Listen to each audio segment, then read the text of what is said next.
નમસ્કાર, હું છું માર્ગી. આપની સાથે હેડલાઇન્સમાં જોઈએ કેટલાક મહત્વના સમાચાર.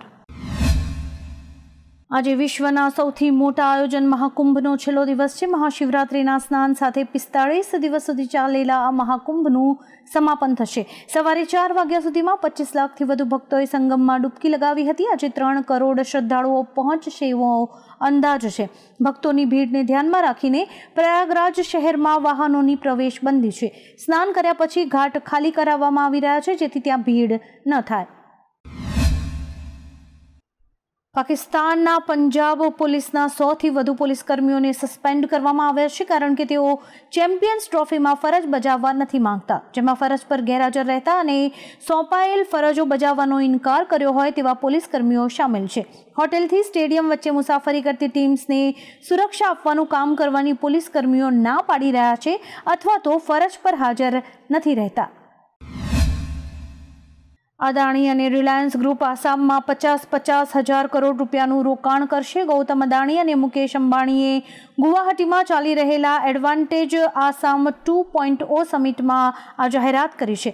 અદાણી ગ્રુપની કંપનીઝ એરપોર્ટ, એરોસિટી, રોડ પ્રોજેક્ટ્સ અને સિમેન્ટ ક્ષેત્રમાં રોકાણ કરશે, જ્યારે કે રિલાયન્સ ઇન્ડસ્ટ્રીઝ આગામી 5 વર્ષમાં ટેકનોલોજી અને ડિજિટલ ક્ષેત્રમાં આ રકમનું રોકાણ કરશે.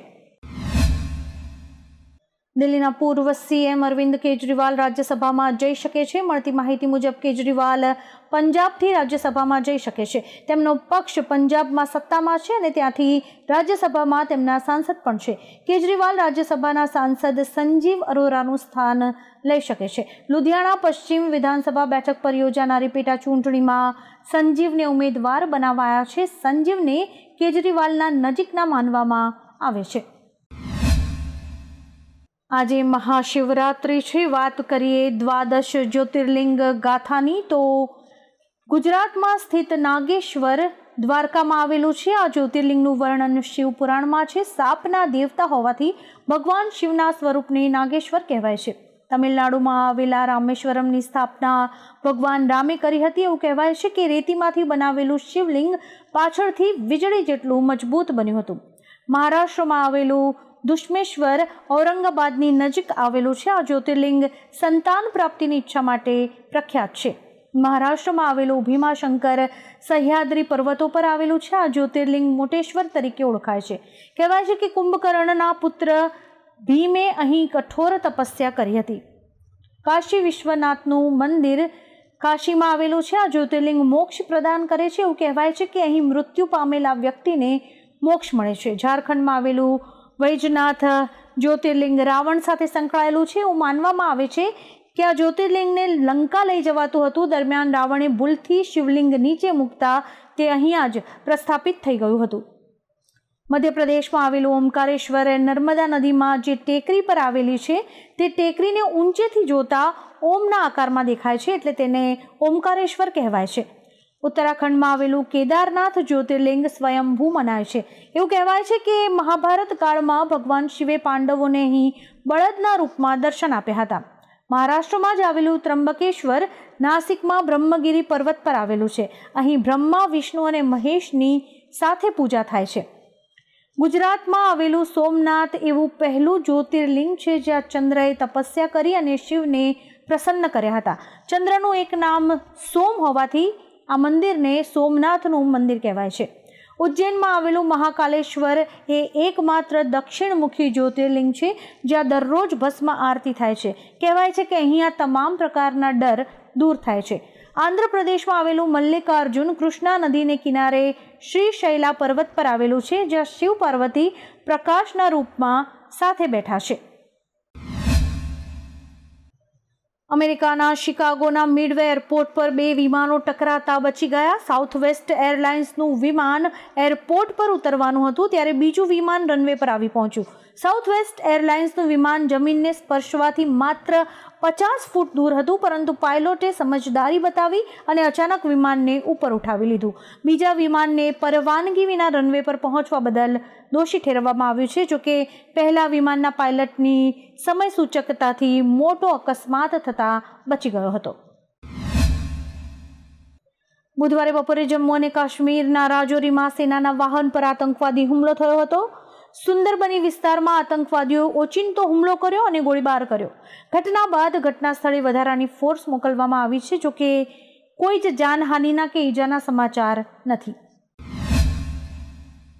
બોલિવૂડ એક્ટર સલમાન ખાનની આગામી ફિલ્મ સિકંદર સૌથી વધુ કમાણી કરનારી ફિલ્મ બની શકે છે, કેમ કે સલમાનનું સ્ટારડમ ઘણું વધારે છે. દિગ્દર્શક AR મુર્ગાદાસની પહેલી હિન્દી ફિલ્મ ગઝની 2008માં રિલીઝ થઈ અને તે સુપરહિટ રહી હતી. ત્યારબાદ 2015માં હોલિડે આવી, તે પણ સુપરહિટ રહી. સલમાન અને આ દિગ્દર્શક મળીને એક લોકપ્રિય ફિલ્મ બનાવી શકે છે. સલમાનના મધ્ય પૂર્વમાં ઘણા ફેન્સ છે અને તેમની વિદેશી બજારમાં મજબૂત પકડ છે. આ બધા પરિબળોને ધ્યાનમાં રાખીને સિકંદર સૌથી વધુ કમાણી કરનારી ફિલ્મ બની શકે એવી આગાહી ફિલ્મી પંડિતો કરી રહ્યા છે. ઉત્તરાખંડના ઉપલા ગઢવાલ હિમાલય ક્ષેત્રમાં સ્થિત કેદારનાથ ધામ મંદિરના દરવાજા શિયાળા દરમિયાન લગભગ 6 મહિના બંધ રહ્યા બાદ હવે ભક્તો માટે આ દરવાજા ફરીથી ખોલવામાં આવશે અને તેની તારીખ પણ જાહેર કરવામાં આવી છે. આ સાથે જ બદ્રીનાથ ધામના દરવાજા ખોલવાની તારીખ પણ જાહેર કરાઈ છે. કેદારનાથ મંદિરના દરવાજા 2 મેના રોજ ખુલશે, જ્યારે કે બદ્રીનાથ મંદિરના દરવાજા 4 મેના રોજ ખુલશે. બોલિવૂડ એક્ટર ગોવિંદા અને તેમની પત્ની સુનીતા આહુજાના છૂટાછેડાના સમાચાર વચ્ચે હવે એક મોટો ખુલાસો થયો છે. ગોવિંદાના વકીલ અને ફેમિલી ફ્રેન્ડ લલિત બિંડલે ખુલાસો કર્યો કે સુનીતાએ થોડી ગેરસમજના કારણે 6 મહિના પહેલા ડિવોર્સ માટે અરજી આપી હતી, પરંતુ હવે કપલે આંતરિક મતભેદને ઉકેલી દીધો છે અને બંને સાથે ખુશ છે. તેઓ નવા વર્ષે નેપાળનો પ્રવાસ પણ સાથે ગયા હતા અને બંને વચ્ચે હવે બધું ઠીક છે. આ ઉપરાંત તેમણે કહ્યું હતું કે એક કપલ વચ્ચે આવી બાબતો થતી રહેશે. ICCએ આજે નવી ODI રેન્કિંગ જાહેર કરી છે, જેનો સીધો ફાયદો વિરાટ કોહલીને થયો છે. કોહલીએ ચેમ્પિયન્સ ટ્રોફીની મેચમાં પાકિસ્તાન સામે સદી ફટકારી હતી, તેથી ODI બેટિંગ રેન્કિંગમાં ટોચના 5માં 3 ભારતીય ખેલાડીઓ છે.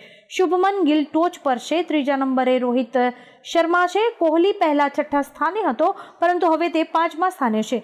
કોહલીએ પાકિસ્તાન સામે 111 બોલનો સામનો કરીને અણનમ 100 રન બનાવ્યા હતા.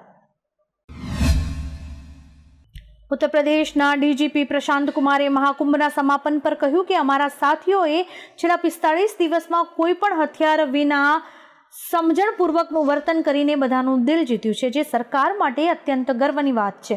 આવા સમયે અમારા સંગઠન કે પોલીસની સંપૂર્ણ ક્ષમતાની અહીં કસોટી કરાઈ હતી. બધાએ આ જ પ્રમાણે કર્યું. અમે કોઈ મોટી ઘટના વિના આખો મહાકુંભ પૂર્ણ કર્યો છે. મહાકુંભમાં 30,000થી વધુ અલગ થયેલા લોકોનું તેમના પરિવારો સાથે પુનઃ મિલન પણ કરાવ્યું છે. આ રીતે મહાકુંભ સુરક્ષિત રીતે પૂર્ણ થયો છે. શિવરાત્રિની ઉજવણીનો માહોલ આખા દેશમાં જોવા મળી રહ્યો છે. તેવામાં ઝારખંડના હજારીબાગમાં શિવરાત્રિનો ધ્વજ ફરકાવવા અને લાઉડ સ્પીકર બાંધવા મામલે 2 સમુદાય આમને સામને આવી જતા સમગ્ર મામલો બગડ્યો હતો, જેમાં બંને બાજુથી પથ્થરમારો કરાયો હતો. જૂથ અથડામણમાં વાહનોને આગ ચાંપી દેવામાં આવી હતી અને ઘટનાની જાણ પોલીસને થતાં તેમણે ઘટના સ્થળે પહોંચી આખો મામલો ઠારે પાડ્યો હતો. છોટા ઉદેપુરના સંખેડા વિસ્તારમાં સ્કૂટર કાર વચ્ચે અકસ્માત થતાં રસ્તા પર વિદેશી દારૂની બોટલ્સ વિખરાઈ પડી હતી. વાત એમ છે કે લોટિયા ચોકડી પાસે જુપિટર સ્કૂટર અને I-20 કાર વચ્ચે એક અકસ્માત સર્જાયો હતો. અકસ્માતમાં સ્કૂટર પર લઈ જવાતી વિદેશી દારૂની બોટલ્સ રસ્તા પર વિખેરાઈ ગઈ હતી. પોલીસે ઘટના સ્થળે પહોંચીને ખેપિયાને વિદેશી દારૂ સાથે ઝડપી લીધો હતો. ICC ચેમ્પિયન્સ ટ્રોફી 2025ની 8મી મેચ ઇંગ્લેન્ડ અને અફઘાનિસ્તાન વચ્ચે લાહોરના ગદ્દાફી સ્ટેડિયમ પર રમાઈ રહી છે. પહેલા બેટિંગ કરતા અફઘાનિસ્તાને ઇંગ્લેન્ડને 326 રનનો ટાર્ગેટ આપ્યો હતો. અફઘાનિસ્તાન તરફથી ઇબ્રાહિમ ઝદરાને 177 રનની ઇનિંગ્સ રમી હતી. ઇંગ્લેન્ડ તરફથી જોફ્રા આર્ચરે 4 વિકેટ લીધી હતી. ઇંગ્લેન્ડે આ મેચ જીતવા માટે 326 રન બનાવવા પડશે. તમિલનાડુમાં હિન્દી ભાષાને લઈને હોબાળો મચ્યો છે. તેવામાં કેન્દ્રીય ગૃહમંત્રી અમિત શાહે કોઇમ્બતુરમાં રાજ્યના શાસક પક્ષ DMKને રાષ્ટ્ર વિરોધી ગણાવ્યા. તેમણે કહ્યું, માફી માંગુ છું કે હું વિશ્વની સૌથી જૂની ભાષાઓમાંની એક તમિલ નથી બોલી શકતો. અમે 2026માં તમિલનાડુમાં સરકાર બનાવીશું. આપણે રાષ્ટ્ર વિરોધી પક્ષ DMKને દૂર કરવો પડશે. આપણે પરિવારવાદ અને ભ્રષ્ટાચારનો અંત લાવીશું. આણંદ જિલ્લામાં ગામની પડતર જમીન બારોબાર વેચી દેવાતા લોકોમાં રોષ ફેલાયો હતો, જેમાં ગામની પડતર જમીન સ્વામિનારાયણ સંપ્રદાયને વેચવામાં આવી હતી અને અહીં ગુરુકુળ બનાવવા માટેની જમીન અપાઈ હતી. જોકે ગ્રામજનોને આ કામગીરી પસંદ ન આવી અને ગ્રામ પંચાયતને તાળા મારી પડતર જમીનમાં GIDC બનાવવાની માંગણી કરી છે. રાષ્ટ્રપતિ દ્રૌપદી મુર્મુ ગુજરાતના પ્રવાસે આવવાના હતા. દરમિયાન તેમના હેલિકોપ્ટરમાં ખામી સર્જાઈ હોવાના સમાચાર સામે આવ્યા છે. હેલિકોપ્ટર એકતાનગરમાં લેન્ડિંગ ન થતાં પરત વડોદરા ફરવાનો વારો આવ્યો છે. તેઓ એકતાનગર જવા માટે બાય રોડ નીકળ્યા હતા. હેલિકોપ્ટરમાં ખામી સર્જાતા તંત્રમાં દોડધામ મચી જવા પામી હતી. ઉલ્લેખનીય છે કે રાષ્ટ્રપતિ દ્રૌપદી મુર્મુ ગુજરાતના 4 દિવસીય પ્રવાસે છે. એવામાં તેમના હેલિકોપ્ટરમાં ખામી સર્જાતા તેઓ હવે બાય રોડ એકતાનગર જવા માટે નીકળ્યા છે. આવા જ કેટલાક રસપ્રદ સમાચારો નિહાળવા માટે અમારી YouTube ચેનલને લાઇક, શેર અને સબસ્ક્રાઇબ કરો અને જોતા રહો હેડલાઇન્સ.